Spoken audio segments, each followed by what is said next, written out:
All right, y'all. Here's how to support the show.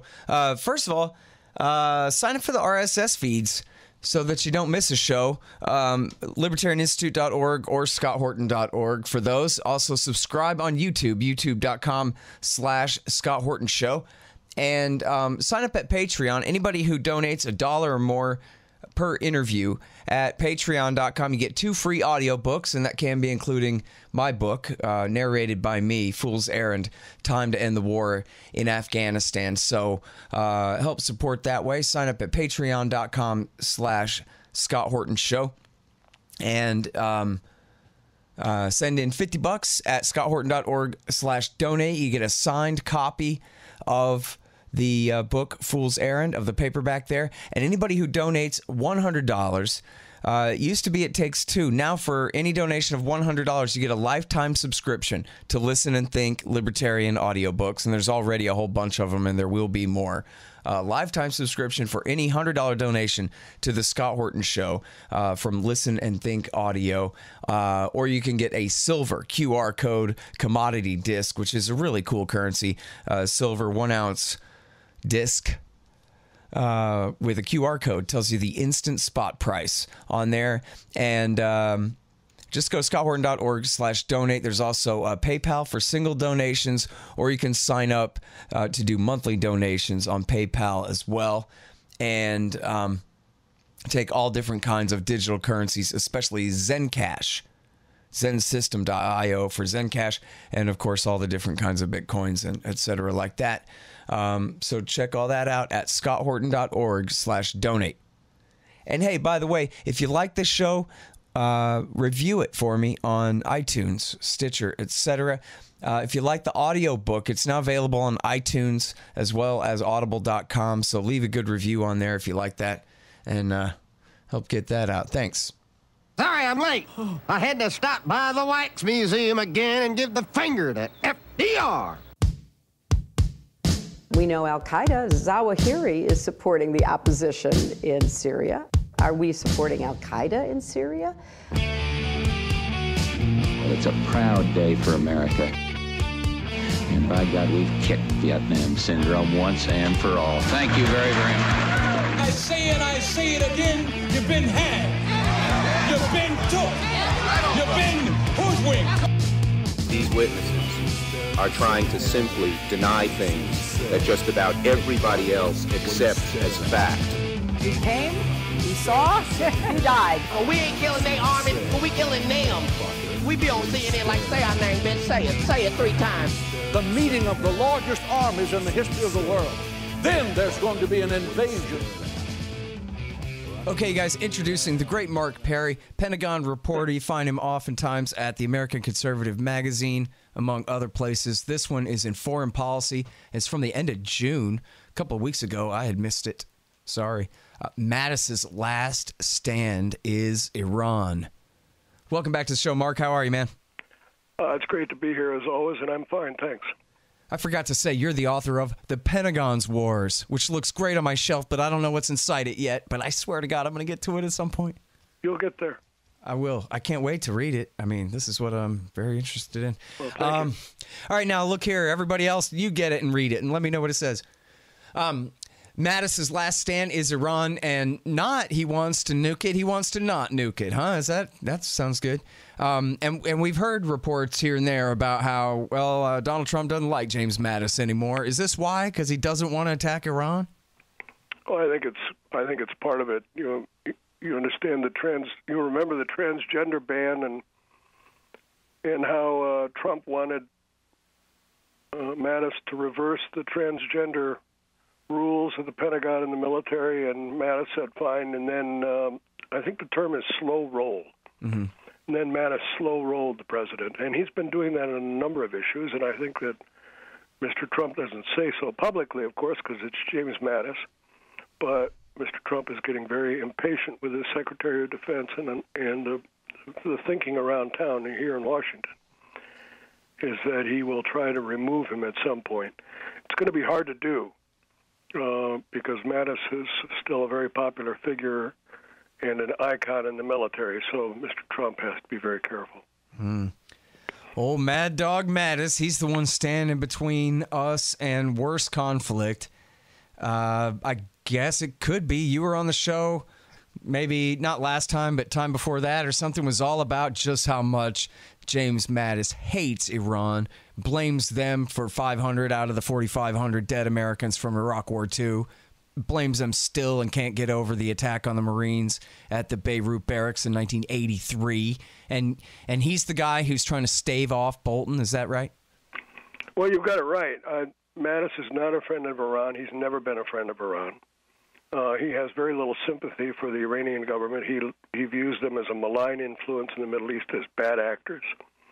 I think that, like many Marines, he's really holds a grudge against Iran. When asked back when he was the commander of the U.S. Central Command as a Marine four-star general to name the three biggest challenges facing the United States, he said, Iran, Iran, Iran. But as I point out in the foreign policy article, disliking Iran and wanting to do something about Iran and actually doing something are two different things. And as Secretary of Defense, Mattis has his hands full. It's not simply Iran, Iran, Iran now. It's Korea, Korea, Korea, Russia, Russia, Russia. There are all kinds of challenges that he's facing, not the least of which are some of his own internal problems, which is, recruiting numbers are down for the military.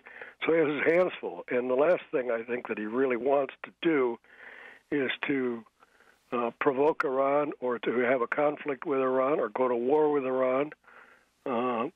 What he'd much rather do is repair the poor state of readiness of the U.S. military and try to keep the country on an even keel at a time when the President of the United States is accusing Germany of being an enemy and Russia of being a friend. So he has his hands full, and the last thing he needs is a conflict with Iran. Well, now, what about, I'm sure you've heard about recent attacks by Baluchi separatists and from different Kurdish factions as well. I interviewed a guy who wrote a great thing for Low Blog about it, and that raises a lot of questions. I know from previous reporting by the likes of Seymour Hersh and yourself on those issues, John Dalla, PJAC, these other groups. But that's kind of old news. Now it's new news again. You think that's CIA? We've seen some protests and this kind of thing that look like CIA put up jobs or NED or some kind of thing going on there. Pro-monarchists and pro-MEK types. Yeah. I certainly don't have any firm evidence that the CIA is conducting a covert war against Iran, but I certainly wouldn't doubt it. And we do know that there is a new office inside the CIA that's focused solely on Iran, and part of their mandate is to look at ways to destabilize the government of Iran. It's interesting that you mentioned this Low Blog piece, a terrific piece.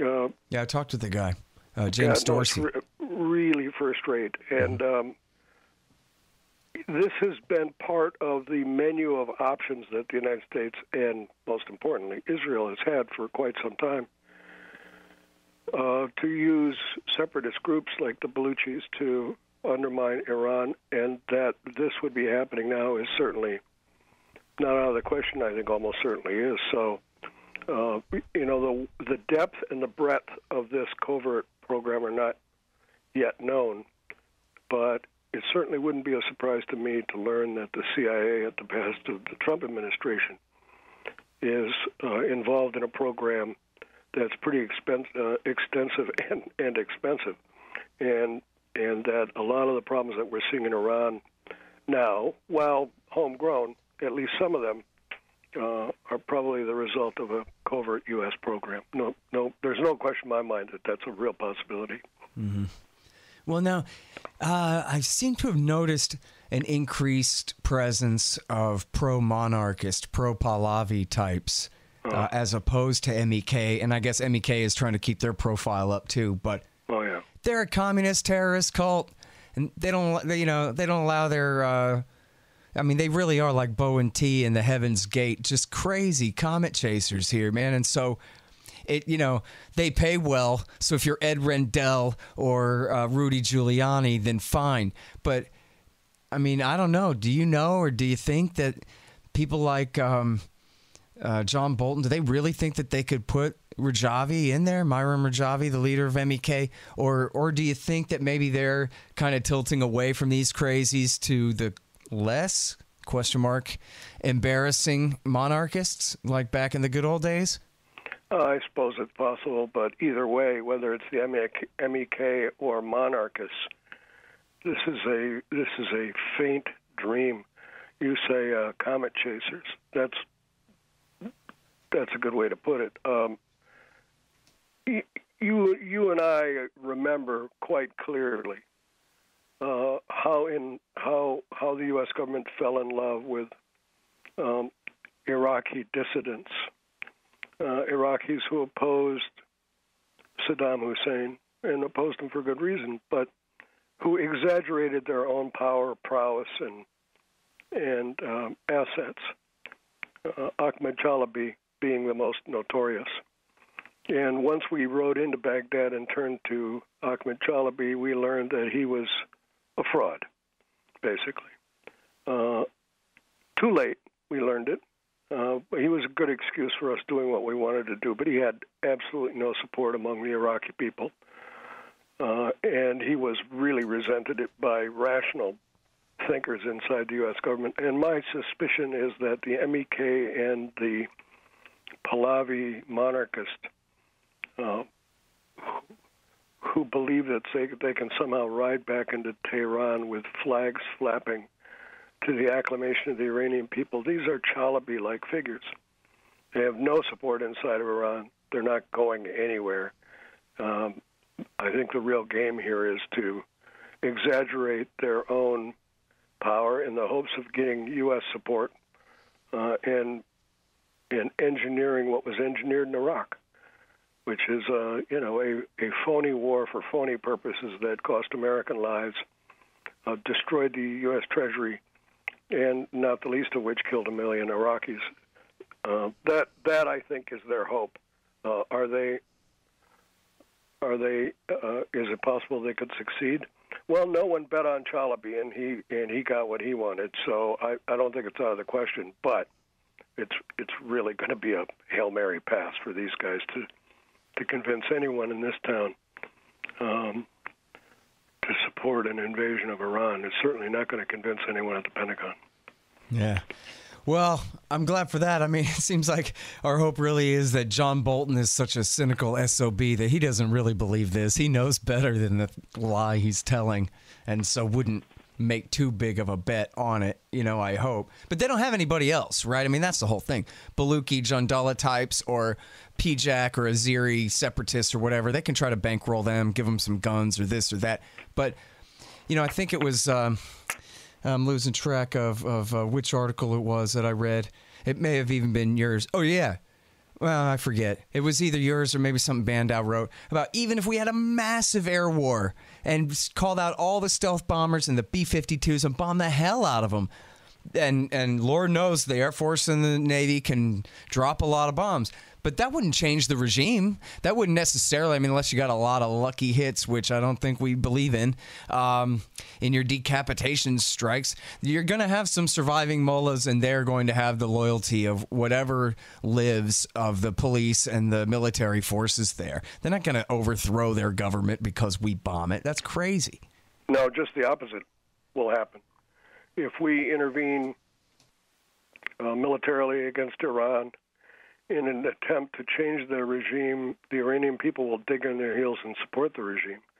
They're as patriotic for their country as we are for ours, and they don't want to be meddled with. And it's likely that any effort on our part to kind of help the resistance movement in Iran would backfire, would be counterproductive, and that we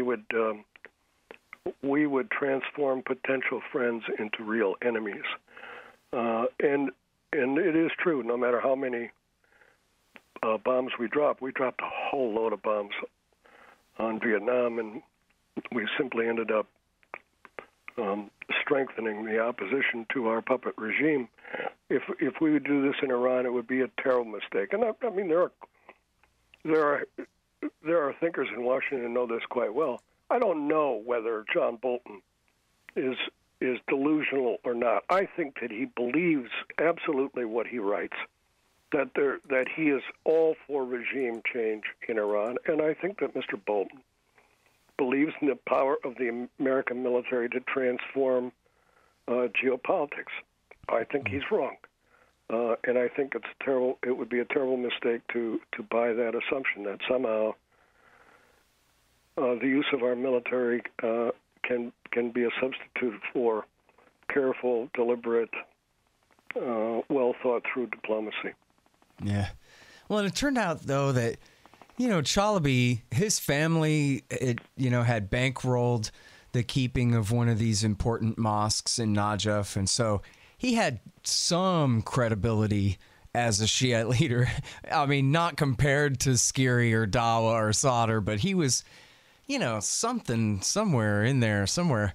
But with the MEK or with the Pahlavis, I mean, and then I guess maybe I'm begging the question here. But isn't it correct that there really is no one else? Azeri, discontents or Baluchi Jandala types. There is no one else other than the monarchists or the MEK or these crazies that they even have in mind to put in power in Tehran. Yeah, I think that's right. And you say you beg the question. Well, I think it's a good question. There are protests against the government in Iran. And some of them are astonishingly deep and broad and have a broad base. There is real discontent, economic discontent in Iran, seeded by our economic embargo of the country. That's true. But if we're really concerned that if we really are concerned about the government, then the best course that we could follow would be to leave it alone and let the Iranian people deal with it. It seems to me that they're best positioned to do so. They'd have much better chance of success than we would. The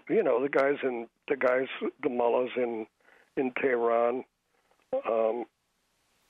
are in office and in power and do lead the government.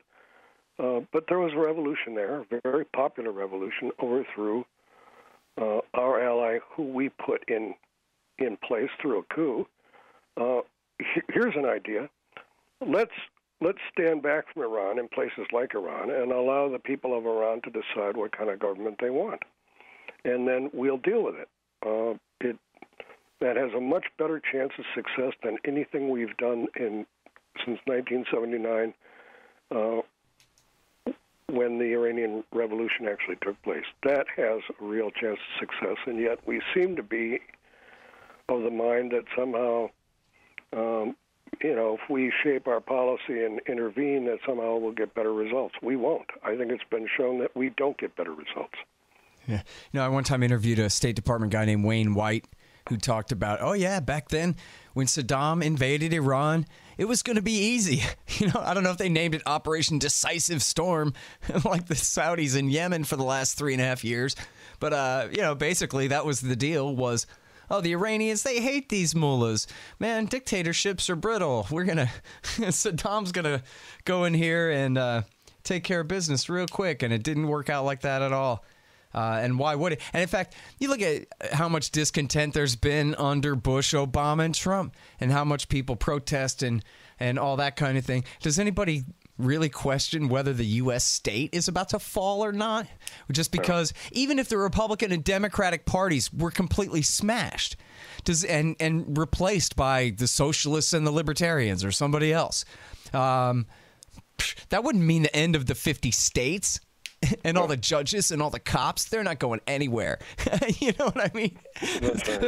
And same thing in Iran, I don't mean to bolster them, but they don't need to be bolstered. That's the point. Well, one of the hallmarks of the post-World War II kind of 70 years that we've had now, post-World War II, one of the hallmarks of that era is that the guys with the tanks and airplanes don't often win. Didn't win the Soviet Union for all of its military prowess and the billions of dollars it spent and the lives it expended, did not win in Afghanistan. The United States, for all the lives it expended and the billions of dollars, did not win in Vietnam. Iran and Iraq pummeled each other to exhaustion in an incredibly bloody war in the late 70s and 80s, and we took sides on that, and neither of them won. Both were losers. And you would think that after all of these examples, that governments would learn from their mistakes instead of, projecting their power into places that will reject it. It seems to me that, if there's one lesson that we can learn in the post-World War II era is to keep our military nose out of other people's business. All right, hang on just one second. Hey, guys, here's who sponsors this show. Mike Swanson and his great investment advice at wallstreetwindow.com. He's actually posting some stuff at the Libertarian Institute website now. Really great stuff.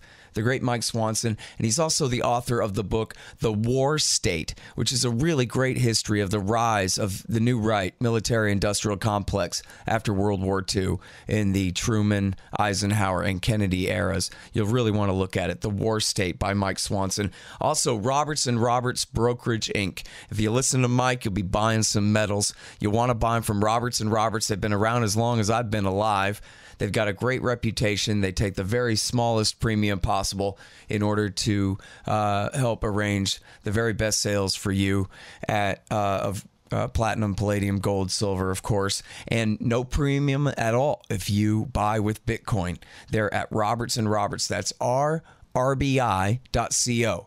rrbi.co for your precious metals. There, as I mentioned before, Zencash. Zensystem.io to learn all about this great new digital currency, and which is also a secure messaging application and document transfer device and all the rest there. Learn all about it at Zensystem.io. And read the book. It's by Hussein Badakhshani. It's How to Run Your Tech Business Like a Libertarian.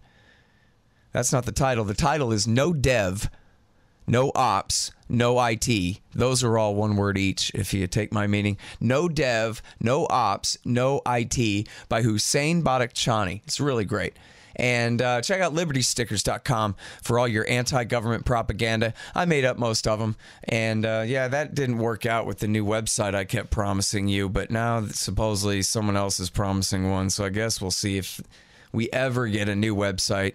But there's still a lot of great anti-government propaganda, and you could buy it at libertystickers.com. Now, one more thing. Check out scotthorton.org. We've been having some server problems, but otherwise, scotthorton.org is a great-looking new website, as you can tell. And if you want a good 2018 model website for your business or for whatever you're doing, your opinions, check out expanddesigns.com, the great Harley Abbott over there. And if you go to expanddesigns.com/Scott, you'll save $500.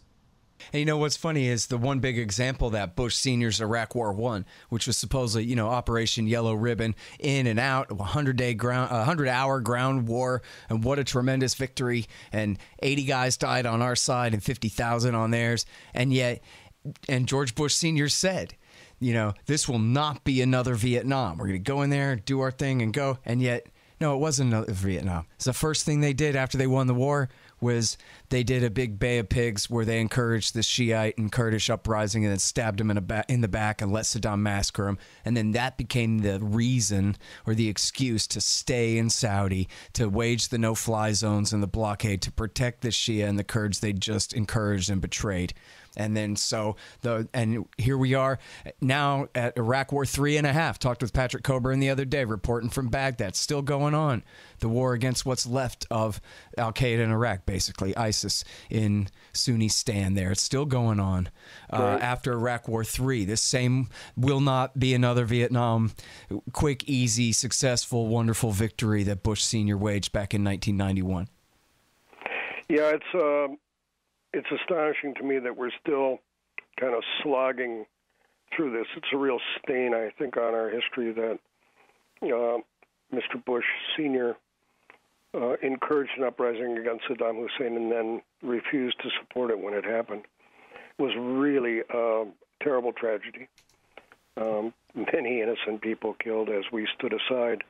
And there are some military officers, aging military officers now, kind of remember that and shake their heads and wish it had been otherwise. Well, but then you look at what happened when Junior picked up where his father left off. We're going to take the side of that Shiite uprising. We're going to put them in power. And that was the civil war that led to the 1 million people killed that you were referring to earlier. You would think that pretty we good would case learn. for just staying the hell out. Yeah, that's exactly right. You would think that we would learn, and we haven't.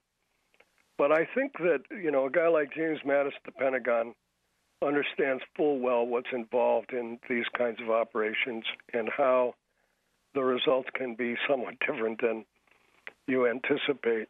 He was a good soldier, and he served his country well, and no one's denying that. Now, as a civilian, I hope that he is bringing the lessons that he's learned as a soldier to his office. I think that he is.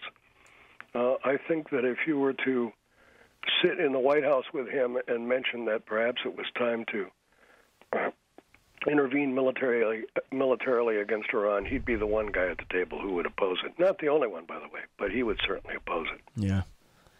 Yeah, he's got to know better than that, right? Yeah, and hey, let me ask you about this, about Mattis. I have no idea whether you've ever written about this or anything, so I don't mean to put you on the spot. But it says in the New York Times that he had 4,000 Marines ready to march on Tora Bora and whoop Osama, and that the general was turned down. And he was not allowed to do that. And I know what he's most famous for in the Afghan war, really, is abandoning some guys out in the field, some Army guys who needed some help, and he left them out there to die, and they're pissed off about that. But that's a separate issue. But I wonder if you know the story about him being a general on the ground in Afghanistan in December 2001, wanting to go and help the Delta Force and the CIA paramilitaries where they had Osama cornered and was not allowed to go help. Yeah, I think the story is accurate, and from my own research on this, it's actually a fairly complicated story, but it's one of those moments, almost a movie moment in American history, where the commanding general is denied permission to conduct an operation that could lead to victory and success, and is told no. Usually these kinds, and the look of astonishment on his face must have been absolutely priceless. It's it's another moment. It's another one of those moments in American history where, if only you could go back and undo it, things would have been quite different. Right. The American people would have been satisfied that the war was won. As Mattis was given his orders to not go ahead, people in Washington were plotting the invasion of Iraq. I mean, within days of 9/11, Donald Rumsfeld was talking about getting ready for the invasion of Iraq and taking the eye off the ball in Afghanistan. It's really astonishing that happened. Yeah. And there were Green Berets and Army Rangers in the country available as well. The Rangers already had 5,000 guys or something, maybe more, I forget now, at the Bagram Air Base, right there adjacent to Nangarhar Province, 50 miles away or something. Yeah, think of how history might have been different if we had hunted down Osama bin Laden in 2001 and not invaded Iraq and brought our troops home, and how it would have united the country and united the world behind us. And it didn't happen. We screwed it up terribly. All right, so now to get back to the war with Iran thing, I'm sorry because I'm scanning through and I realized that, yes, of course, it was your article that I was thinking of. I want to make sure that this in Foreign Policy, Mattis's Last Stand is Iran, where you talk to all the experts and all their war games and all their theories about what war with Iran would entail. So, and you also talk about, and I like this, is how you introduce the subject in the article, is Mattis went to a briefing where the Navy said, here's what we're going to do. And he said, quote, I don't buy it. I don't buy it. Yeah, tell us a little bit about that. And then overall, you talk to all these RAND guys. You have this RAND Corporation report and all this other stuff about just what it would really take if the commander-in-chief went ahead and ordered it, what a war with Iran would look like here. Well, it's interesting because I wasn't going to write the article. I was doing research on what a war with Iran would look like. And it was astonishing to me, amazing to me, that there was so little detail. People had so little detail about the war. most people speculated about whether it'd be successful, but why we would launch it, what the politics are. But there were very few actual numbers. I wanted to find out how many air wings is it going to take? How many aircraft carriers do we need to deploy? How many divisions of Army soldiers, if any? How many Marine troopers? How long would it last?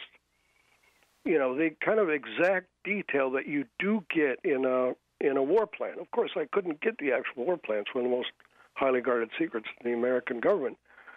But there are very strong, good, deep, detailed articles out there and papers, including one from the Rand Corporation, of what it would likely entail. And the numbers are grim.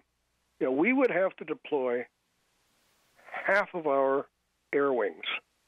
There are 56. We'd have to deploy 22 or 23 in an attack.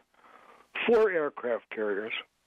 There would have to be some Army people on the ground, even during just a strictly bombing campaign, for search and rescue. It would be a huge undertaking. It's not like you can do this tomorrow morning. It would be a huge undertaking. It would cost billions and billions of dollars. The campaign that is likely to result would last 90 days, and at the end of it, it wouldn't succeed. There would not be regime change. We could destroy the Iranian military, but it's not as if the Iranians themselves are going to put up their hands and say, we surrender. They're not going to do that. The war will continue beyond our intervention of 90 days and likely last for years and cost a lot of American lives. The second issue is that it's not clear at all, considering our current military assets and their status, their readiness levels, that we could actually do this. We are 2,000 pilots short in the Air Force. We are tens of thousands of soldiers short in the Army. We understand the problems with the Navy. There are ships running into each other. There's been a degradation, I think, in the upper command levels of the Navy. And not only that, but back in the 1990s, when the Air Force was actually considering doing this, they decided against it because it was not clear it would succeed.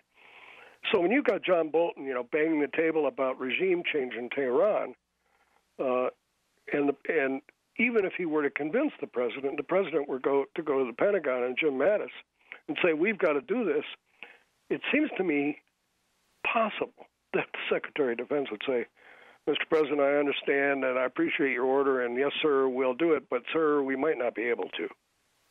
Because we simply don't have the readiness capabilities and the weapons necessary and at the levels of readiness that we need them to be necessary to do it and to win. And that really shocked me. It showed that over the course of the war on terrorism for the last 17 years, there's been a real degradation in U.S. military capabilities, so that it's now an open question whether we could forget about winning a war against Iran, whether we could actually carry one out, and it's a pretty grim finding, I think. Mm-hmm. Well, and like we already talked about, air war wouldn't lead to a regime change anyway.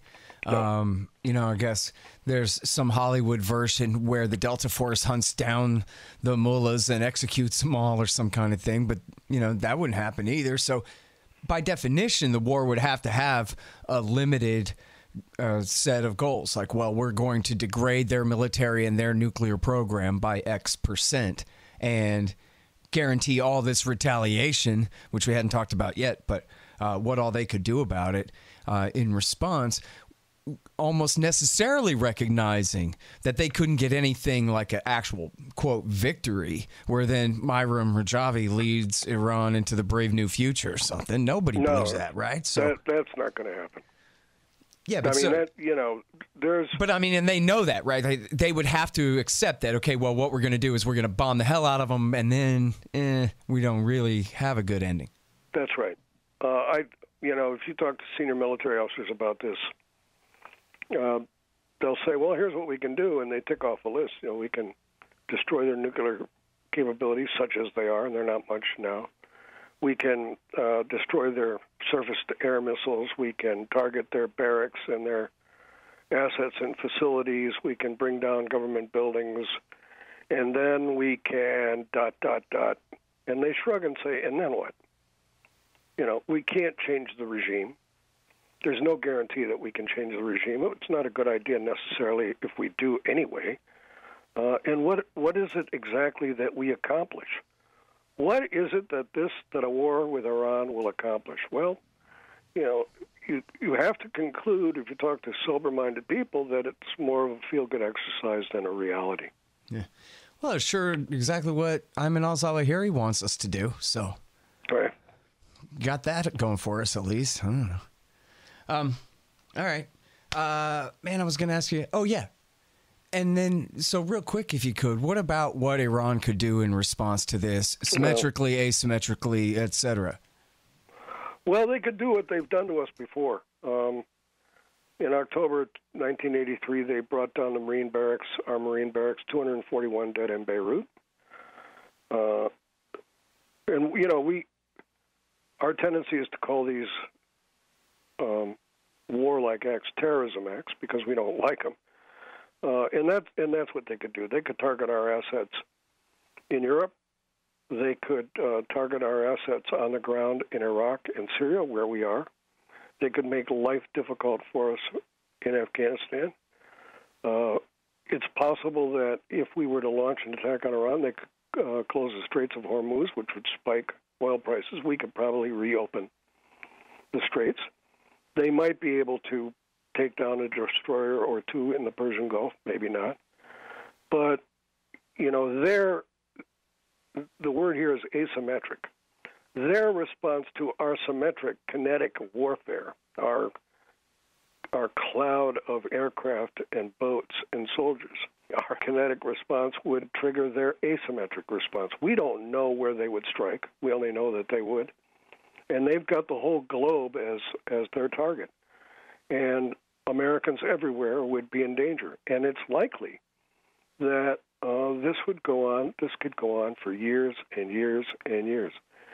So the more you study this, the more you realize that this is just, this is the kind of moment that you wish the military had more of, where the president sits at a table in the White House and goes around the room and everyone says, yes, sir, yes, sir, yes, sir, and you get to Jim Mattis, or you get to the Air Force Chief of Staff or the Army Chief of Staff, and they say, yes, sir, but Mr. President, let's not do this. Let's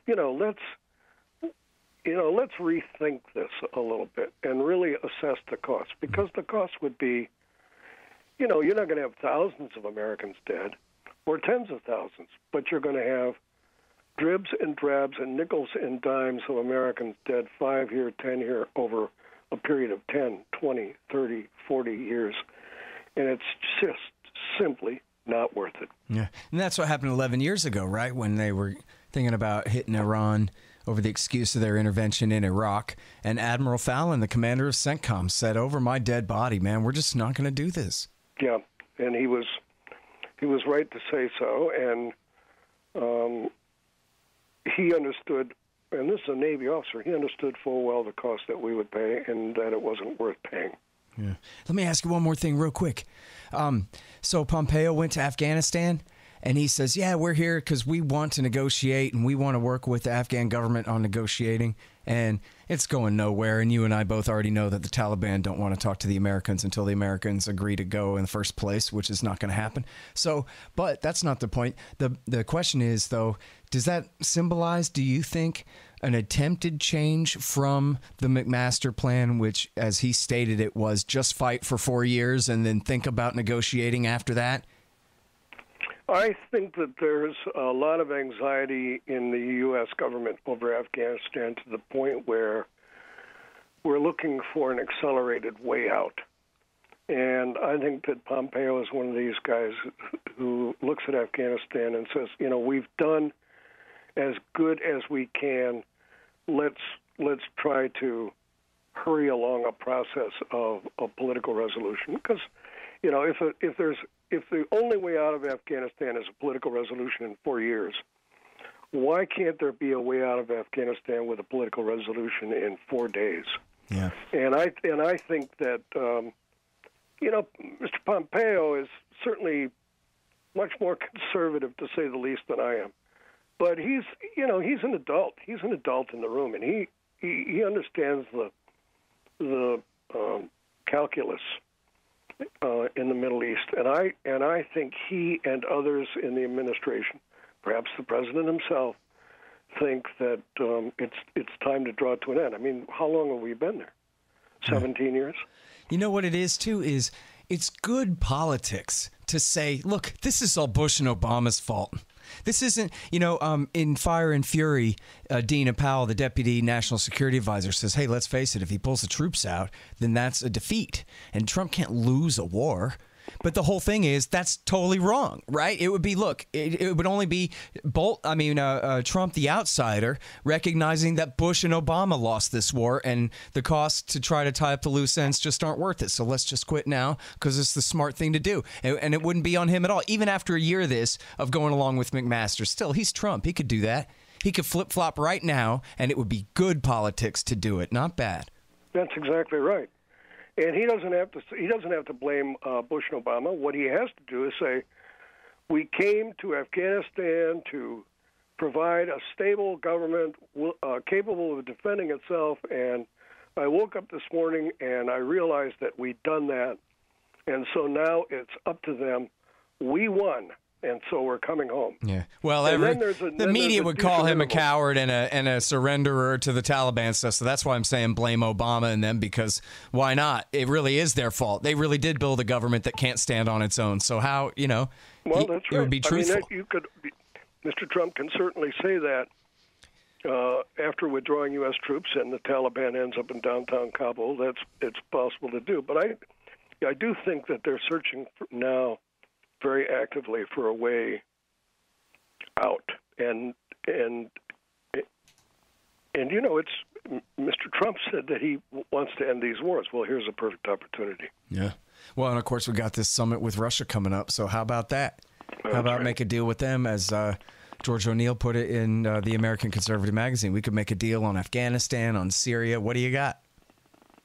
That's right. All right. Hey, listen, I love talking with you, Mark. Thank you so much for coming back on the show.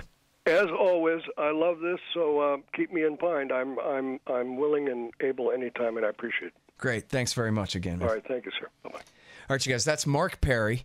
He wrote The Pentagon's Wars, and his foreignpolicy.com article here is called Mattis's Last Stand is Iran. Foreignpolicy.com. All right, you guys, and that's the show. You know me, scotthorton.org, youtube.com/Scott Horton Show, libertarianinstitute.org, and buy my book, and it's now available in audiobook as well, Fool's Errand, Time to End the War in Afghanistan. Hey, it's endorsed by Ron Paul and Daniel Ellsberg and Stephen Walt and Peter Van Buren and Matthew Ho and Daniel Davis and Anand Gopal and Patrick Coburn and Eric Margulies. You'll like it. Fool's Errand, Time to End the War in Afghanistan. And follow me on Twitter at Scott Horton Show. Thanks, guys.